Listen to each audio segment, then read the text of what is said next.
From Wish TV and the All Indiana Podcast Network, this is the News 8 Daily 8 Podcast with Wish TV's Kylie Conway. A Wish TV News 8 update. Hi, I'm Kylie Conway, and this is your News 8 Daily 8 for Tuesday, December 27th. Some freezing fog is going to be possible all throughout these morning hours. Some places across the state will make a return to the 30s. Skies staying mostly cloudy, but as you can see as you peek outside, a little gloomy today. A full Lucas Oil Stadium wasn't enough to end the team's losing streak yesterday. The Colts' disastrous season got worse last night in a primetime matchup against the LA Chargers. It was Nick Foles' first start with the team. He only led the offense to 3 points. The Chargers, on the other hand, found the end zone twice. They won 20-3 and increased their playoff chances. Before the game, Colts owner Jim Irsay sat down with ESPN to talk about his expectations for the team 6 months from now. Head coach is unknown until the interview process goes forward. I will go into it fiercely open-minded, and I'll be looking for the best direction for us to win. Jeff, I believe, is an outstanding candidate, so obviously, he's competitive for that. Chris Ballard will be our general manager, and the quarterback, it's very much up in the air right now on what direction we'll be going. This journey, keeps going, and I'm all in for it. And the Colts now go to New York to take on the Giants before wrapping up their season at home against the Texans. New York Governor Kathy Hochul is asking President Joe Biden to declare a federal emergency for 2 of the state's western counties. One of the counties includes Buffalo, where authorities say at least 28 people have died in the winter weather. If granted, the declaration would provide immediate federal assistance to support ongoing response and rescue operations. Parts of western New York are still buried in 3 to 4 feet of snow. Local officials say they expect more snow to fall this afternoon. So far, more than 2,500 Southwest flights across the U.S. are canceled today. As of this morning, in Indianapolis, 39 Southwest flights are canceled. That's about 75% of all flights in the city. It's according to FlightAware. A lot of that is backlog rolling over from yesterday as thousands of people were left stuck in lines at the airport. The airline canceled more than 70% of its flights. It's according to a Southwest Airlines spokesperson. Bad weather is at least partly to blame for the meltdown. Obviously facing some operational challenges this evening with Winter Storm Elliott. That has kind of moved on to include some challenges with our flight crews. The phone systems that the company uses is just not working. They're just not manned with enough manpower in order to give the scheduling changes to flight attendants. You also heard there a representative of the flight attendants union. Now, Southwest did say in a statement it expects flight changes to continue through the New Year holiday. If you are heading to the airport, be sure to check your flight status first. The Children's Museum of Indianapolis is closed again. It continues to clean up from a pipe that burst.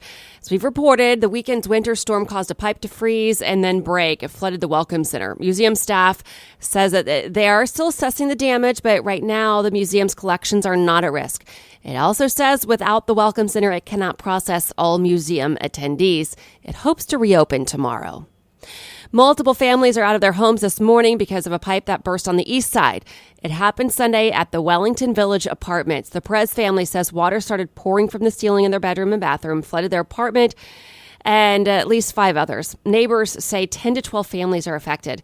People who live at the complex say management hasn't answered their questions about where they can live in the meantime. The Perez family spent Sunday night in their car and at a friend's house.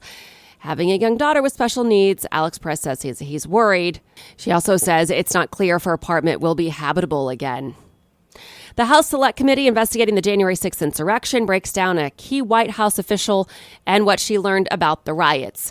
Sarah Murray explains what former White House press secretary Kayleigh McEnany was doing that day. Of the entire White House. Donald Trump's former White House press secretary. The violence we saw yesterday at our nation's Capitol was appalling. Didn't realize the full extent of the violence at the Capitol until she settled in to eat a turkey sandwich for lunch on January 6th. Kayleigh McEnany telling the January 6th committee, I initially went back to my office to eat lunch, but I eventually turned up the volume on Fox News. McEnany saying she was still piecing together what was playing out at the Capitol, not merely sitting by as the attack unfolded. I in no way, shape, or form would eat a turkey sandwich if I thought the Capitol Hill was being sieged. How White House officials learned of rioters storming the Capitol on January 6th, just one of the details emerging as the House Select Committee releases new batches of transcripts from roughly 1,000 witness interviews. The Select Committee intends to make public the bulk of its non-sensitive records before the end of the year. A separate transcript revealing how the White House crafted a press release in December 2020 calling for the firing of anyone who accepted the election results. Hours earlier, then Attorney General Bill Barr had told the Associated Press there was no widespread voter fraud. According to the draft press release, anybody that thinks there wasn't massive fraud in 2020 election should be fired. The press release was never sent, and Barr resigned from the White House later that month. Since then, he hasn't held back in criticizing Trump's election lies. I was somewhat demoralized because I thought, boy, if he really believes this stuff, he has, lost contact with he's become detached from reality. When I went into this and would, tell him how crazy some of these allegations were, there was never an indication of interest in what the actual facts were. The trickle of transcript revelations coming after the committee recommended that the Justice Department bring criminal charges against former President Trump. There was a conspiracy to defraud the United States to exchange an honest-to-goodness presidential election for a counterfeit election. Trump's legal team downplaying the committee's findings. The report itself is not of much value. It's written by politicians for a political purpose. And dismissing its criminal referrals, even as Trump faces scrutiny from a DOJ special counsel that is now investigating his attempts to overturn the 2020 election. I mean, the referral itself is pretty much worthless. The Department of Justice doesn't have to follow it. That was Sarah Murrah reporting. The panel is set to dissolve when Republicans take control of the House next month. An analysis of federal data shows nearly 1.6 million asylum applications are pending in U.S. immigration courts and at U.S. Citizenship and Immigration Services. That's the largest number on record. According to an analysis at Syracuse University, immigration courts have seen a sevenfold increase in cases from 2012 to 2022. The research group says the average wait time for an asylum hearing is 4.3 years, but can reach nearly 6 years in some states. China says it's dropping its quarantine requirement for people flying to the country starting next month. The National Health Commission announced the change yesterday. It's one of many COVID-19 protocols being erased or dropped as cases fill the country's emergency rooms and funeral homes. According to the commission, people flying to China will need a negative test 48 hours before departure, and passengers will still be required to wear masks on planes. The quarantine change starts January 8th. Bulgarian investigative journalist Christo Grozev is on Russia's wanted list. Information published yesterday on the Russian Interior Ministry's website says Grozev is wanted under an article of criminal code. It doesn't provide any more specifics. According to an independent human rights monitor, a criminal case on dissemination of fake news about the Russian army has been opened against Grozev. Russia enacted a law criminalizing sharing what it calls deliberately false information about the country's military forces in early March, just days after President Vladimir Putin ordered the invasion of Ukraine. The maximum penalty is 15 years in prison. An Indianapolis woman is facing a DUI charge after police say she drove her car onto the frozen canal on Christmas, drove right down it. You can find video of this online. We have it at wishtv.com. It shows the vehicle, the taillights, just driving down the icy canal. Rescue crews had to respond. They were called to the canal. It was near New York Street just after 11 Sunday after the car broke through the ice and plunged into the cold water.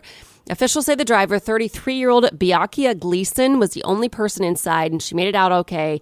Indianapolis fire officials also were there. You can go to their social media. They shared pictures of the aftermath. You can just see the roof of the car.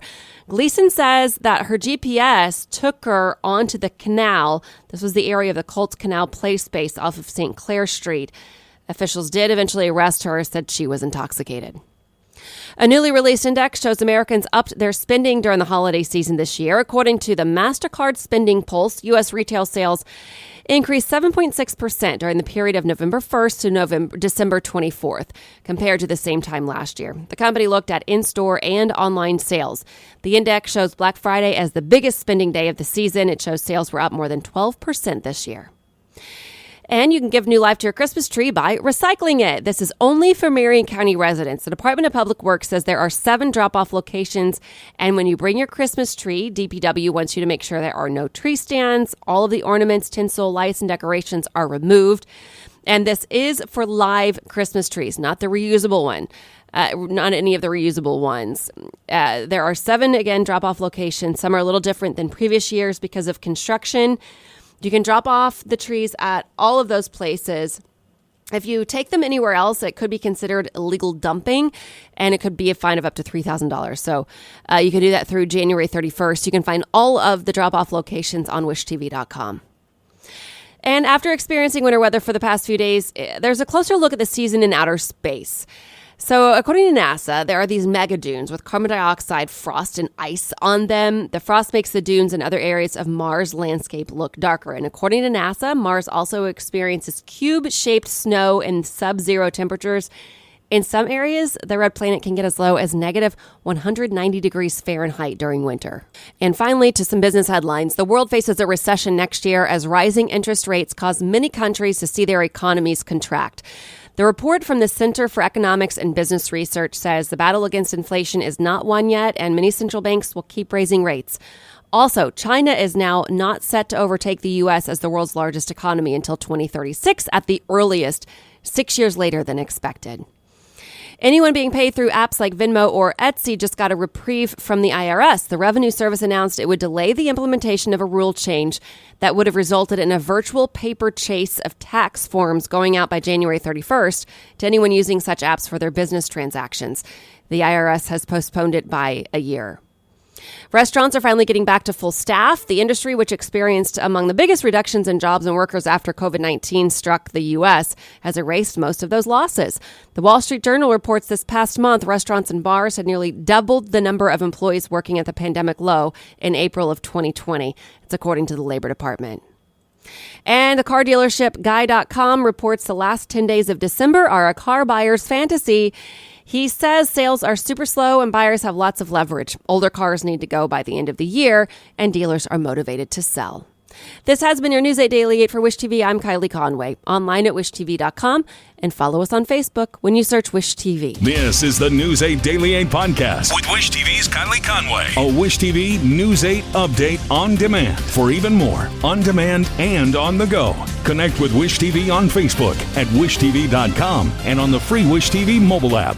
Thank you for listening, and be sure to like, subscribe, and follow this podcast for updates every weekday morning on the All Indiana Podcast Network and wherever you get your podcast.